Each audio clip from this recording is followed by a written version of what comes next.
Je regardais mon téléphone comme s'il pouvait exploser dans mes mains.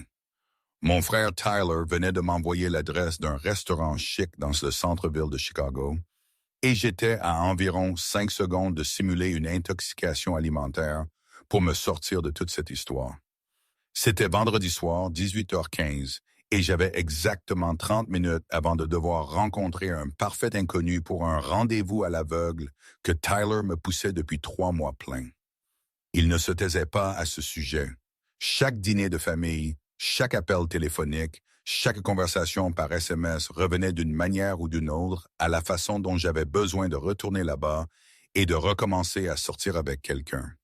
Ma dernière relation avait pris fin il y a 2 ans dans un désastre qui m'avait laissé parfaitement heureux d'être seul.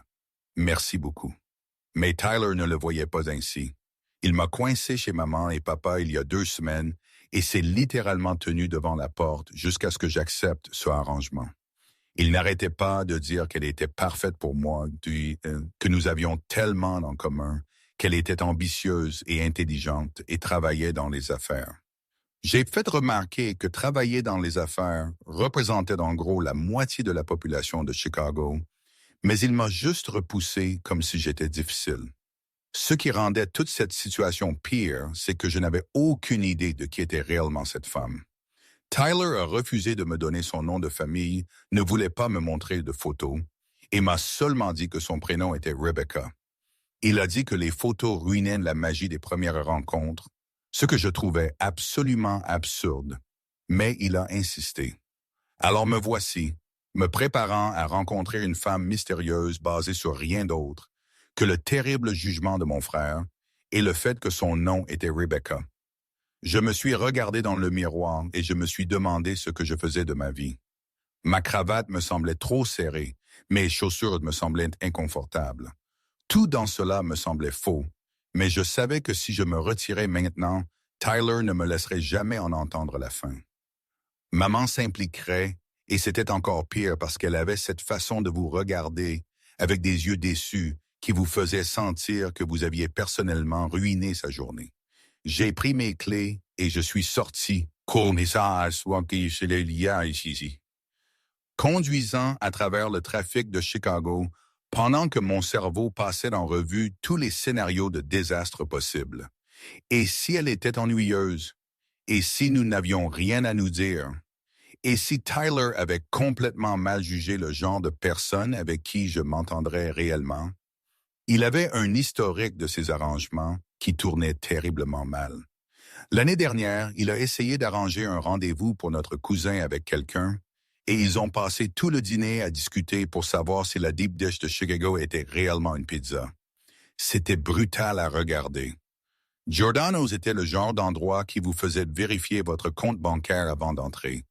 Éclairage tamisé, serviettes en tissu, serveur en vrai costume. Je me suis senti déplacé dès que j'ai franchi la porte. L'hôtesse m'a souri comme si elle avait vu 1000 gars nerveux passer par ses portes, et je lui ai dit que je rencontrais quelqu'un. Elle a vérifié sa liste et a hoché la tête, puis m'a conduit à travers le restaurant jusqu'à une table d'angle près des fenêtres. Table 8. Elle a dit que ma date n'était pas encore arrivée, ce qui m'a donné environ 3 minutes pour m'asseoir là et paniquer silencieusement en faisant semblant de regarder le menu. Je faisais face à la porte parce que je voulais voir cette personne Rebecca avant qu'elle ne me voie. Tyler m'avait donné exactement 2 informations sur son apparence. Cheveux châtain clair, probablement vêtu de quelque chose de professionnel. C'était tout. Ça pouvait être littéralement n'importe qui. À 18h53, une femme a franchi l'entrée principale et j'ai senti tout mon corps devenir froid. Pas froid comme le froid nerveux. Froid comme « oh non, ça ne peut pas arriver froid ». Parce que la femme qui venait d'entrer était Rebecca Sterling, ma patronne. Eh bien, pas ma patronne directe, mais la PDG de toute l'entreprise où je travaillais. La femme qui dirigeait toutes les réunions importantes auxquelles j'avais jamais assisté. La femme qui avait examiné mes évaluations de performance et approuvé les budgets départementaux et pris des décisions qui affectaient des centaines d'employés. Elle portait une robe bordeaux que je ne l'avais jamais vue porter au bureau. et ses cheveux étaient coiffés différemment de son look professionnel habituel, mais c'était définitivement elle. Il n'y avait pas d'erreur possible avec Rebecca Sterling. Ma première pensée fut une pure confusion. Que faisait-elle ici? Ce restaurant n'était nulle part près du bureau et c'était vendredi soir. Peut-être rencontrait-elle quelqu'un pour un dîner d'affaires. Peut-être que c'était juste une étrange coïncidence et qu'elle passerait devant ma table pour s'asseoir ailleurs. Mais ensuite, je l'ai vue s'arrêter près du pupitre de l'hôtesse et dire quelque chose, et l'hôtesse a vérifié sa liste et a pointé directement vers le coin du restaurant, directement vers la table 8, directement vers moi. Ma deuxième pensée fut que je devais partir immédiatement. J'ai commencé à me lever, planifiant une excuse sur le fait d'être au mauvais restaurant ou d'avoir la mauvaise date, mais c'était trop tard. Rebecca marchait déjà vers la table, et ses yeux se sont posés sur moi, et j'ai regardé son visage passer de calme à confus à quelque chose qui ressemblait à de l'horreur. Elle s'est arrêtée à côté de la table et m'a juste regardé fixement. J'ai regardé en retour. Aucun de nous n'a dit quoi que ce soit pendant au moins 5 secondes, ce qui a semblé 5 heures. Finalement, elle a dit « Qu'est-ce que tu fais ici ?» Sa voix avait ce ton qu'elle avait toujours au travail quand quelque chose d'inattendu arrivait pendant une présentation.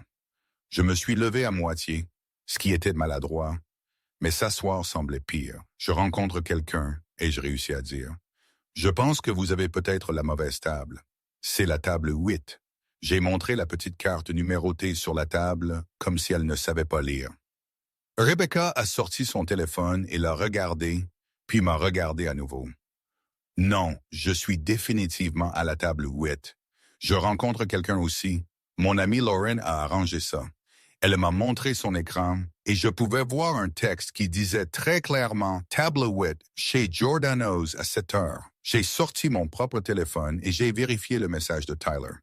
Table 8 chez Giordano's à 7 heures. Nous sommes restés là tous les deux à regarder nos téléphones et j'ai senti cette horrible sensation de naufrage commencer dans mon estomac. « Attendez !» dit Rebecca lentement et son visage commençait à rougir. « Qui rencontrez-vous? » Ma gorge est devenue complètement sèche. Quelqu'un nommé Rebecca. Mon frère l'a arrangé. Il m'a seulement donné un prénom. J'ai vu l'expression de Rebecca passer de confuse à absolument mortifiée. Je rencontre quelqu'un nommé. Elle a fait une pause et a pris une inspiration. Quelqu'un nommé Connor. Mon amie Lauren l'a arrangé. Elle a dit qu'il travaillait dans les opérations. Nous sommes restés là tous les deux tandis que les pièces s'assemblaient de la pire façon possible. J'ai dit, « Votre ami est Lauren Mitchell? » Rebecca a hoché la tête. « Votre frère est Tyler Harrison? » J'ai hoché la tête.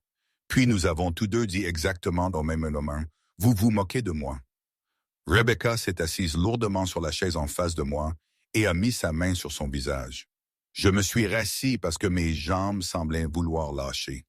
Pendant environ 30 secondes, aucun de nous n'a dit un seul mot. Que dites-vous même quand vous réalisez que vous avez été arrangé pour un rendez-vous à l'aveugle avec la PDG de votre entreprise? La femme qui a littéralement le pouvoir de vous licencier? La femme avec qui vous avez été soigneusement professionnel pendant 6 mois parce qu'elle est intimidante et réussie et bien au-delà de votre ligue de toutes les manières possibles. Un serveur est apparu, l'air joyeux et complètement inconscient de la crise qui se déroulait à la table 8. Puis-je vous apporter des boissons pour commencer? J'ai dit bière, tout ce que vous avez, la plus grande. Rebecca a dit vin, rouge, aussi la plus grande. Le serveur a immédiatement capté l'ambiance et a disparu rapidement.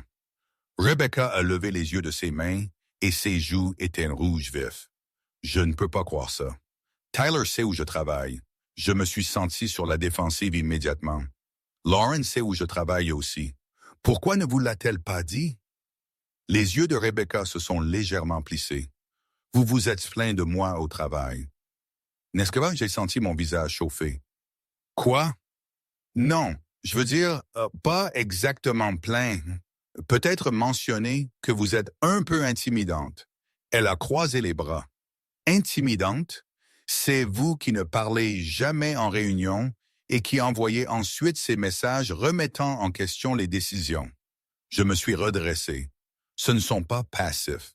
Ce sont des questions de clarification parce que parfois les directives ne sont pas claires. Nous nous sommes regardés avec colère une seconde, puis j'ai réalisé à quel point c'était ridicule. Nous nous disputions dans un restaurant à propos de choses de travail pendant ce qui était censé être un rendez-vous. Rebecca a dû le réaliser en même temps, car elle a laissé échapper ce rire qui sonnait un peu hystérique. C'est un cauchemar. Nous ne pouvons pas avoir de rendez-vous. Nous ne nous entendons même pas. J'ai sorti mon téléphone et j'ai envoyé un message à Tyler immédiatement. Sérieusement, tu m'as arrangé un rendez-vous avec ma PDG? À quoi pensais-tu? Sa réponse est revenue presque instantanément. Oui, de rien. Elle est incroyable. Donne-lui juste une chance. J'ai montré mon écran à Rebecca. Elle envoyait un message à Lauren en même temps et a tourné son téléphone vers moi. Lauren avait écrit « Vous êtes célibataires tous les deux depuis trop longtemps. Donnez-lui 1 heure. Si c'est terrible, vous n'avez plus jamais à en parler. » Le serveur est revenu avec nos boissons et a demandé si nous avions besoin de plus de temps avec le menu. J'ai dit oui parce que je n'avais encore rien assimilé de tout ça. Rebecca a pris une longue gorgée de son vin, puis a posé le verre avec un soupir. Écoute, c'est clairement un désastre, mais nous sommes déjà ici et j'ai faim et ce serait un gâchis de réservation. Et si nous mangions juste et puis acceptions de ne plus jamais en parler? J'ai réfléchi à cela en buvant ma bière. Vous voulez dîner ensemble? Nous pouvons à peine passer une revue trimestrielle sans que vous ne fassiez remarquer tout ce que mon département a fait de mal. Sa mâchoire s'est crispée, parce que votre département ne suit pas toujours le protocole. Mais d'accord, si vous préférez partir et gérer Tyler qui vous demande pourquoi vous avez abandonné, je comprendrai, elle avait raison à propos de Tyler. Il me passerait absolument au gré si je partais. Mes parents le sauraient d'une manière ou d'une autre, et ensuite je devrais gérer le visage déçu de maman, ce qui était pire que n'importe quelle leçon. D'accord, ai-je dit. 1 heure. Nous mangeons, nous faisons la conversation comme des adultes, et ensuite nous retournons à la normale où nous faisons semblant que cela ne s'est jamais produit. Rebecca a hoché la tête. Marché conclu. Et pour information, je ne fais ça que pour que Lauren arrête de me fixer des rendez-vous. Nous avons commandé de la nourriture principalement en silence. Quand le serveur est parti, j'ai dit « Alors, c'est officiellement la chose la plus étrange qui m'est arrivée de toute l'année. » Rebecca a effectivement souri un petit peu, pareil.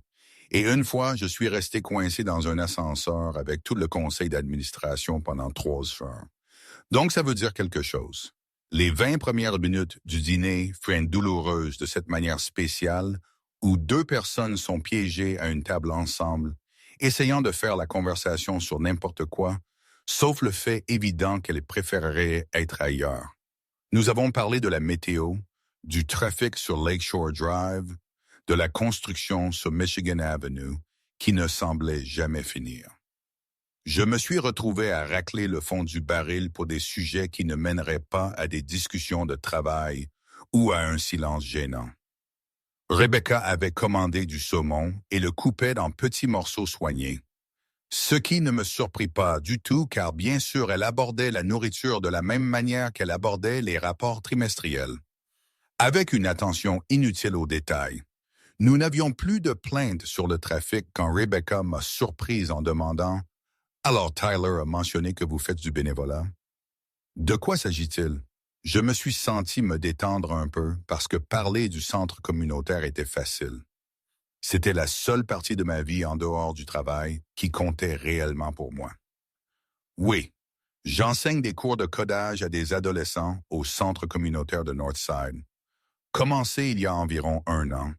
Ces enfants n'ont pas toujours accès à l'éducation technologique à l'école. Alors nous essayons de combler cette lacune. Leur apprendre la programmation de base, les conceptions web, ce genre de choses. Tout le visage de Rebecca a changé quand j'ai parlé du programme. Elle s'est penchée en avant avec un réel intérêt. Attendez, Le centre Northside sur Ashland? J'ai hoché la tête. Vous le connaissez, son expression est passée d'intéressé à presque excité. Je suis au conseil d'administration. Je le suis depuis 3 ans. Nous venons d'approuver un financement additionnel pour les programmes technologiques le trimestre dernier. J'ai senti mon cerveau s'arrêter en bégayant. Vous êtes au conseil? Êtes-vous notre Sterling? La donatrice qui a financé toute la mise à niveau de notre équipement. Rebecca a hoché la tête. Nous devions nous assurer que le centre avait les ressources appropriées. Ces enfants méritent les mêmes opportunités que n'importe qui d'autre. Je l'ai juste regardé une seconde parce que cela ne correspondait pas à la Rebecca Sterling que je connaissais du travail. La femme qui dirigeait les réunions avec une précision militaire et envoyait des emails à 6 heures du matin. Vous avez financé notre programme. Nous avons 15 nouveaux ordinateurs grâce à vous. Je n'en avais aucune idée. Elle a haussé les épaules comme si ce n'était pas grave. Le centre fait un travail important. Il était logique d'y investir. Nous avons commencé à parler du centre communautaire et soudain la conversation a coulé. Rebecca m'a raconté comment elle s'est impliquée dans le conseil, comment elle a grandi dans un quartier sans beaucoup de ressources et a compris ce que cela signifiait d'avoir quelqu'un qui investisse dans votre potentiel. Je lui ai parlé de certains des enfants de mes classes, à quel point il était gratifiant de les voir découvrir qu'ils pouvaient construire quelque chose à partir de rien d'autre que du code et de la créativité.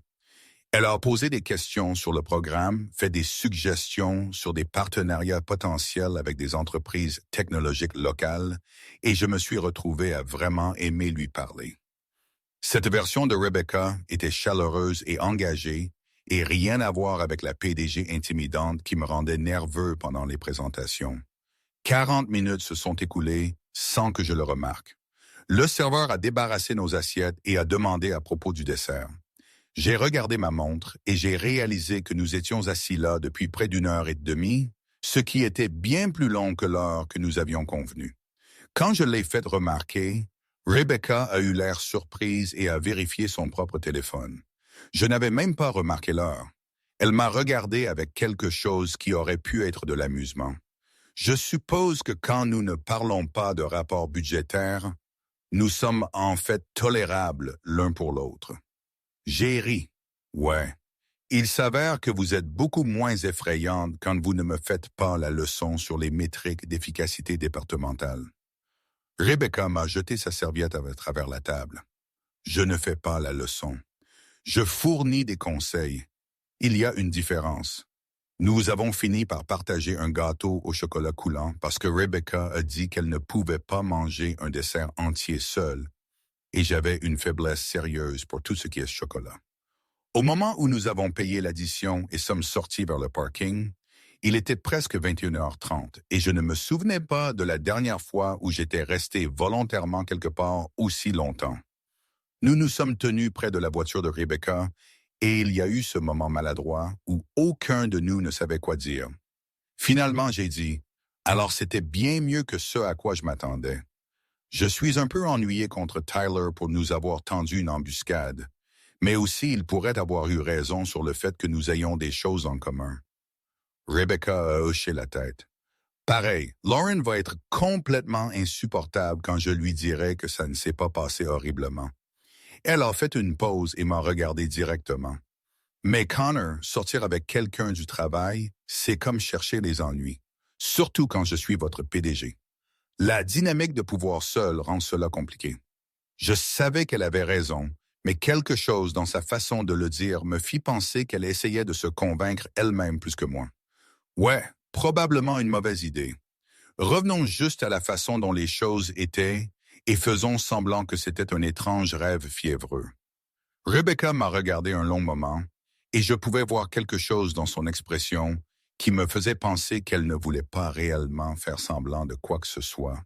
Mais elle a hoché la tête, n'est-ce pas? Retour à la normale. Nous nous sommes dit bonne nuit et je l'ai regardé partir en me demandant si je venais de faire une énorme erreur. Lundi m'a frappé comme un camion et soudain chaque interaction avec Rebecca a semblé chargée d'un sens que je ne pouvais ignorer. Je suis entré dans le bâtiment du bureau à 8h45 comme tous les matins, mais cette fois, Quand je l'ai vue dans le hall prendre un café, mon cerveau a court-circuité.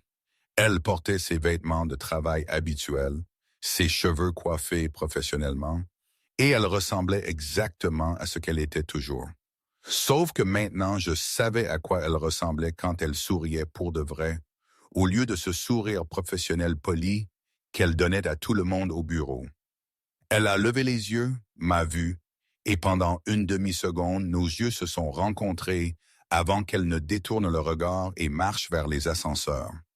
Mon cœur battait la chamade comme si je venais de courir un marathon. C'était ridicule. Nous avions convenu d'oublier que tout cela s'était passé.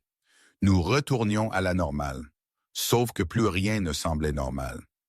La réunion du matin était une torture. Rebecca a parcouru les projections trimestrielles, comme elle le faisait toujours, confiante et en contrôle, et je suis resté assis là essayant de me concentrer sur les chiffres pendant que mon cerveau rejouait constamment les conversations du dit dîner. Quand elle a demandé si quelqu'un avait des préoccupations concernant le calendrier, j'ai effectivement levé la main, ce que je ne faisais jamais. Je pense que l'équipe des opérations peut atteindre ses objectifs, mais nous pourrions avoir besoin d'un soutien supplémentaire pendant la période de transition. Rebecca m'a regardé avec cette expression que je ne pouvais pas lire. C'est un point raisonnable. Discutons de l'allocation des ressources après cette réunion. Mon collègue James s'est penché et a chuchoté « Ça va? Tu ne parles jamais dans ces réunions. » Je lui ai dit que j'allais bien, mais je n'allais pas bien. J'étais hyper conscient de chaque mot que Rebecca disait. Chaque fois qu'elle regardait dans ma direction, chaque moment qui semblait différent d'avant. Ce samedi-là, je me suis présenté au centre communautaire pour mon cours de codage habituel avec les adolescents. J'étais en train d'installer des ordinateurs portables quand Rebecca est entrée par les portes principales portant une boîte de nouvel équipement. J'ai gelé. Elle a gelé. Nous sommes juste restés là à nous regarder pendant qu'une douzaine d'adolescents déambulaient en attendant que le cours commence.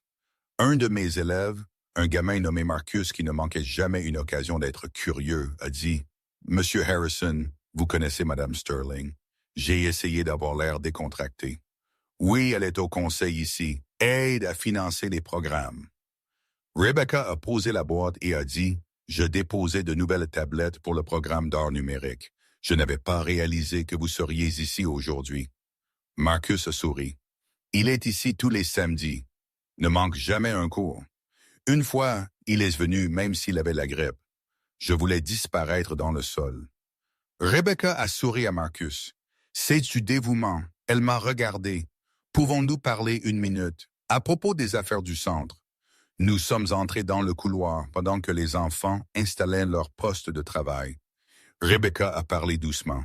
« Je ne savais pas que vous enseigniez le samedi. Je passe habituellement le vendredi soir quand le bâtiment est vide. J'ai enfoncé mes mains dans mes poches. Je ne savais pas que vous faisiez les livraisons vous-même. Je pensais que les membres du conseil se contentaient de signer des chèques et de se présenter pour les collectes de fonds. » Elle a réellement ri à cela. J'aime voir où va l'argent. Rends cela réel. Nous sommes restés là dans le couloir et c'était exactement comme rester sur ce parking après le dîner. Comme si nous pensions tous les deux la même chose, mais qu'aucun de nous ne voulait le dire en premier. Finalement, Rebecca a dit « J'ai pensé à vendredi soir. Mon estomac s'est retourné. » Ouais. Elle a regardé dans le couloir pour s'assurer que personne n'écoutait. Je n'arrête pas d'y penser en fait. Et je continue de me demander si peut-être nous avons abandonné trop vite juste parce que nous avions peur de la situation au travail. J'ai senti mon pouce s'accélérer. J'y ai pensé aussi. Comme constamment, ce qui rend le travail vraiment bizarre parce que je n'arrête pas d'être distrait pendant les réunions. Rebecca a mordu sa lèvre. Pareil. J'ai décroché pendant une conférence téléphonique hier en pensant à cette conversation que nous avions eue sur les ressources communautaires. J'ai tenté ma chance. Et si nous réessayions, pas au travail, évidemment, mais en dehors du travail, gardons ça complètement séparé. Voyons s'il y a réellement quelque chose ici avant de nous soucier de toutes les choses compliquées. Rebecca est restée silencieuse un long moment. La dynamique de pouvoir m'inquiète toujours. Si ça tourne mal, ça pourrait rendre votre travail impossible. Je ne veux pas vous mettre dans cette position. J'ai apprécié qu'elle y pense. Et si nous fixions des règles, nous ne disons rien à personne au travail. Nous gardons notre relation professionnelle exactement la même. Et nous sommes complètement honnêtes l'un avec l'autre. Si ça commence à ressembler à une erreur, nous arrêtons. Elle y a réfléchi tandis que des voix dérivaient de la salle de classe. D'accord, mais nous y allons très lentement. Et si à un moment donné vous sentez que la situation au travail affecte ceci, ou que ceci affecte votre travail, vous me le dites immédiatement. J'ai tendu ma main, marché conclu. Elle l'a serrée, et sa main était chaude dans la mienne. Alors, est-ce que ça veut dire que je peux vous inviter à dîner à nouveau, comme un vrai rendez-vous intentionnel cette fois? Rebecca a souri. Ouais, mais pas chez Giordano's. Je ne pense pas pouvoir affronter cet endroit de nouveau avant un certain temps. 3 semaines se sont écoulées et nous sommes tombés dans ce schéma qui donnait l'impression que nous étions des adolescents qui se faufilaient. Des cafés du côté nord où personne du bureau n'allait. Déjeuner dans ce minuscule restaurant vietnamien dans un quartier à 40 minutes. Promenade du soir le long du lac quand il faisait assez sombre pour que nous ne rencontrions probablement personne que nous connaissions. Je me suis surpris à attendre avec impatience de voir Rebecca d'une manière qui n'avait rien à voir avec les rapports trimestriels ou les réunions de département. Elle était drôle de cette manière calme et intelligente qui me prenait au dépourvu. Elle ferait ses observations sur les gens ou les situations qui étaient si précises que c'en était presque troublant. Et elle écoutait réellement quand je parlais du stress d'essayer de monter en grade dans une entreprise où tout le monde semblait plus qualifié que moi. Elle n'a pas essayé de tout arranger ou de me dire quoi faire. Elle a juste écouté et posé des questions qui m'ont fait réfléchir différemment aux problèmes. Nous n'avions embrassé que 2 fois, et les 2 fois avaient été prudentes et douces, comme si nous avions tous les deux peur d'aller trop vite et de ruiner ce que c'était. La première fois, c'était après le dîner dans ce restaurant vietnamien, sur le parking à côté de sa voiture. La deuxième fois, c'était pendant une promenade au bord du lac, quand elle avait dit quelque chose qui m'avait fait rire, et puis nous nous sommes juste regardés, et il a semblé naturel de se pencher. Je commençais à penser que peut-être Tyler avait réellement fait quelque chose de bien pour une fois dans sa vie. Tout s'est effondré un dimanche après-midi. Je marchais dans Millennium Park juste pour me vider la tête et profiter du temps quand j'ai entendu quelqu'un appeler mon nom. Je me suis retourné et j'ai vu James du travail trotter vers moi. Mon estomac s'est noué parce que James était exactement le genre de personne qui remarquait tout et le disait à tout le monde. Il m'a rattrapé, respirant fort. « Hé, je ne m'attendais pas à vous voir ici. Vous rencontrez quelqu'un? » J'ai essayé d'avoir l'air décontracté. « Non, juste me promener. Faire un peu d'exercice. » James a hoché la tête vers le chemin derrière lui. J'aurais pu jurer que je venais de voir Rebecca Sterling près de la sculpture du haricot. Portant des vêtements normaux, pas des affaires de travail. Fou de la voir en dehors du bureau, n'est-ce pas? Mon cerveau était aussi en mode panique. Rebecca était ici, dans le même parc, là où James venait de la voir. Et maintenant, James me regardait avec cette expression curieuse qui signifiait qu'il assemblait les pièces. J'ai dit quelque chose sur le fait de devoir y aller, et je suis parti vite. Sortant de mon téléphone pour envoyer un message à Rebecca, James du travail vient de me voir à Millennium Park. A dit qu'il vous a vu ici aussi. Nous devons être plus prudents. Sa réponse est revenue immédiatement. Rendez-vous au Jardin du Nord dans 5 minutes. Quand je l'ai trouvée, elle était assise sur un banc, l'air stressé d'une manière que je n'avais pas vue depuis notre premier rendez-vous désastreux. Je me suis assis à côté d'elle, m'assurant de garder une distance professionnelle entre nous. James nous a-t-il vus ensemble? J'ai secoué la tête. Non, il nous a vus séparément. Mais il va se demander pourquoi nous étions tous les deux ici un dimanche. Rebecca a mis son visage dans ses mains. C'est exactement ce qui m'inquiétait. Nous avons été si prudents. Et il n'a fallu que 3 semaines pour que quelqu'un nous attrape, presque. Au cours des jours suivants, j'ai commencé à remarquer des choses au travail. Des gens chuchotaient quand je passais, James me donnant ses regards complices pendant les réunions. Quelqu'un m'a demandé si j'avais été dans de bons restaurants dernièrement, et la façon dont ils l'ont dit semblait lourde de sens. Le jeudi, mon ami Kevin de la comptabilité m'a pris à part et a demandé directement « Sortez-vous avec Rebecca Sterling ?» J'ai nié, mais je pouvais dire qu'il ne me croyait pas. Ce vendredi après le travail, j'ai rencontré Rebecca à notre café habituel et elle avait l'air épuisée. 3 personnes m'ont demandé cette semaine si je voyais quelqu'un de l'entreprise. Je ne sais pas comment ils savent, mais ils savent. Elle a posé sa tasse de café plus fort que nécessaire. C'est trop, trop vite. Tout le monde est dans nos affaires. Des gens au travail sont en train de bavarder. Je ne peux pas respirer, Connor. J'ai essayé de prendre sa main, mais elle s'est retirée. Je vous avais dit que j'étais inquiète à ce sujet, à propos de tout qui s'en mêle. Et maintenant, c'est exactement ce dont j'avais peur.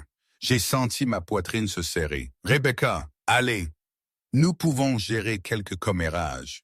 Nous continuons juste à faire ce que nous faisons. Mais elle a secoué la tête et je pouvais voir des larmes dans ses yeux. Je ne sais pas si je peux. Cela affecte votre carrière. Les gens vont penser que vous bénéficiez d'un traitement spécial. Ils vont remettre en question chaque décision que je prends concernant votre département. Je ne peux pas vous mettre dans cette position. Je me suis senti désespéré. Alors, qu'est-ce que vous dites? Elle m'a regardé et sa voix s'est brisée. Je dis que j'ai besoin d'espace pour comprendre si je peux réellement faire cela. Je suis désolé. J'ai juste besoin de temps. 2 semaines de silence ont semblé la plus longue période de toute ma vie. Revenir à un professionnalisme froid avec Rebecca au travail fut brutal d'une manière que je n'avais pas attendue. Maintenant, je savais à quoi ressemblait son vrai sourire versus son sourire de travail poli, et je pouvais faire la différence chaque fois qu'elle passait devant moi dans le couloir sans établir de contact visuel.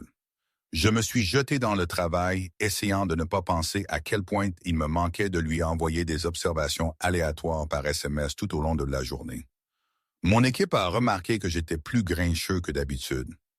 Kevin a mentionné que j'avais été brusque avec les gens pour de petites erreurs, ce qui ne me ressemblait pas. Je savais que j'étais difficile, mais je ne pouvais pas m'arrêter.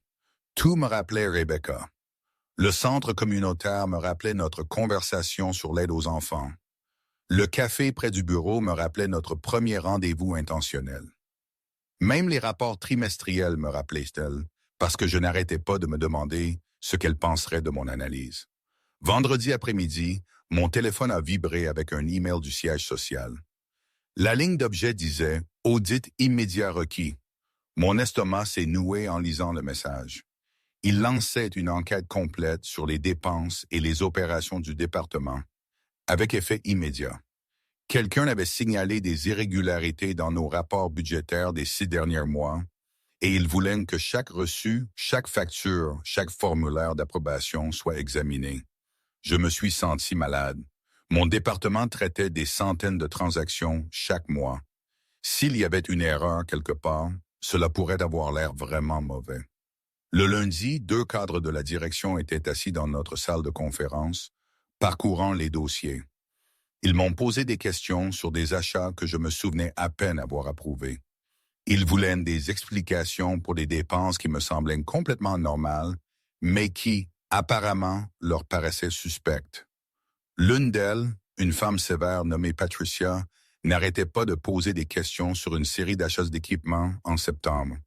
Ceux-ci ont été approuvés par vous, mais les factures des fournisseurs ne correspondent pas aux bons de commande. Pouvez-vous expliquer cela? J'ai sorti mes dossiers et j'ai fixé les chiffres. Elle avait raison. Les montants étaient différents. Pas de beaucoup, mais assez pour être important.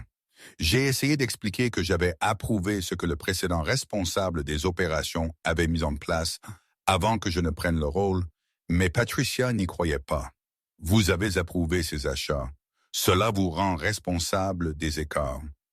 Le mardi après-midi, il parlait de mise en garde formelle. Peut-être une suspension. Éventuellement un licenciement s'il trouvait des preuves de fausses déclarations intentionnelles. J'étais assis dans mon bureau, fixant des feuilles de calcul qui n'avaient aucun sens, essayant de comprendre d'où venaient ces erreurs. Je n'étais à ce poste que depuis 6 mois. La plupart de ces relations avec les fournisseurs avaient été établies avant mon arrivée. Mais cela n'importait pas à la direction. Ma signature était sur les approbations, ce qui signifiait que j'étais responsable. Mercredi à 15 heures, on a frappé à la porte de mon bureau. J'ai levé les yeux et Rebecca se tenait là, tenant sa tablette avec cette expression concentrée qu'elle avait quand elle était en mode d'analyse profonde. Puis-je entrer? Je pense avoir trouvé quelque chose concernant l'audit. J'ai hoché la tête parce qu'à ce stade, j'accepterais l'aide de n'importe qui. Elle a fermé la porte derrière elle et s'est assise en face de mon bureau. J'ai parcouru les journaux systèmes pendant la dernière semaine. Je sais que je n'étais pas obligé, mais je ne pouvais pas arrêter d'y penser. Et j'ai trouvé quelque chose que vous devez voir. Elle a affiché une série de rapports sur sa tablette. Il y a eu une erreur de système de paiement fournisseur qui s'est produite en août, juste avant que vous ne preniez le rôle d'opération. Le système traitait les paiements 2 fois pour certaines factures, mais ne les enregistrait qu'une seule fois dans les rapports budgétaires. Donc, il semble qu'il y ait des écarts, mais c'est en fait un bug logiciel qui tourne depuis des mois. J'ai fixé l'écran qu'elle me montrait, ressentant cette vague écrasante de soulagement mêlé de confusion. Vous avez fouillé des mois de journaux système pour trouver ça? Rebecca, vous n'aviez pas à faire ça, surtout pas après tout. Elle m'a regardé directement pour la première fois en 2 semaines. Je l'ai fait parce que c'était la bonne chose à faire et parce que je sais que vous tenez à faire votre travail correctement, même quand nous avons été en désaccord sur les méthodes. Je n'allais pas laisser la direction vous blâmer pour une erreur système. J'ai transmis l'information à Patricia immédiatement, et en moins d'1 heure, la direction reculait. Ils ont confirmé les découvertes de Rebecca et ont admis que l'audit avait été déclenché par des alertes automatisées qui ne prenaient pas en compte le bug logiciel. En fin de journée, ils s'excusaient pour la perturbation et promettaient de réparer le système de paiement.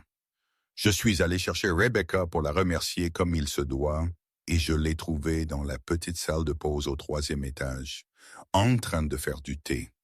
Et elle s'est retournée et son expression était réservée. Et je me suis approché, mais j'ai gardé une certaine distance entre nous. Je voulais vous remercier. Vous avez sauvé mon travail. Vous avez sauvé toute mon équipe. Vous n'aviez pas à faire ça. Surtout après que j'ai trop insisté et que je vous ai mise mal à l'aise. Rebecca a posé sa tasse. Vous ne m'avez pas mise mal à l'aise, Connor. Je me suis mise mal à l'aise moi-même. J'ai été submergé par le fait que tout le monde se mêlait de nos affaires. Et j'ai paniqué. Mais ces 2 dernières semaines ont été terribles. Et je n'arrêtais pas de penser à la façon dont partir ne me faisait pas me sentir mieux. Ça me faisait juste me manquer. J'ai senti mon cœur faire quelque chose de compliqué dans ma poitrine. Vous m'avez manqué aussi, d'une manière ridicule, et je n'arrêtais pas de me demander si j'aurais dû me battre plus fort pour vous convaincre de rester, ou si vous donner de l'espace était la bonne chose à faire. Les yeux de Rebecca sont devenus brillants. Je tombais amoureux de vous. C'est pourquoi ça m'a tant effrayé. Parce que si ce n'était que décontracté, cela n'aurait pas d'importance ce que les gens pensaient ou si ça devenait compliqué. Mais ce n'était pas décontracté pour moi et je ne savais pas comment gérer ça. J'ai fait un pas de plus. Ce n'était pas décontracté pour moi non plus. C'est pourquoi ces 2 semaines ont semblé si affreuses. Elle m'a regardé un long moment. Alors, que faisons-nous maintenant? Parce que je ne veux pas retourner à faire semblant que nous sommes juste patronnes et employés qui se parlent à peine. Cela semble pire que de prendre le risque. J'y ai réfléchi. Et si nous arrêtions de le cacher? Comme être réellement ouvert sur le fait de sortir ensemble? Déposer tout document RH que nous devons déposer?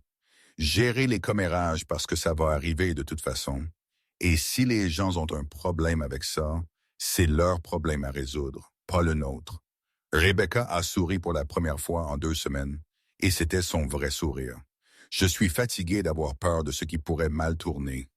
Essayons juste, nous avons convenu de bien faire les choses cette fois. Plus de se faufiler. Nous avons déposé les formulaires de divulgation appropriés auprès des RH qui documentaient notre relation et confirmé qu'il n'y avait pas de structure de subordination directe entre nous. Nous l'avons dit à Tyler et Lauren, qui étaient tous deux complètement insupportables d'avoir raison. Tyler m'a appelé 3 fois en une journée juste pour dire « Je te l'avais dit de différentes manières ». Mes parents étaient ravis quand j'ai amené Rebecca au dîner du dimanche la semaine suivante. Maman l'a serrée dans ses bras comme si elle faisait déjà partie de la famille, et papa a passé 1 heure à raconter des histoires embarrassantes sur moi enfant.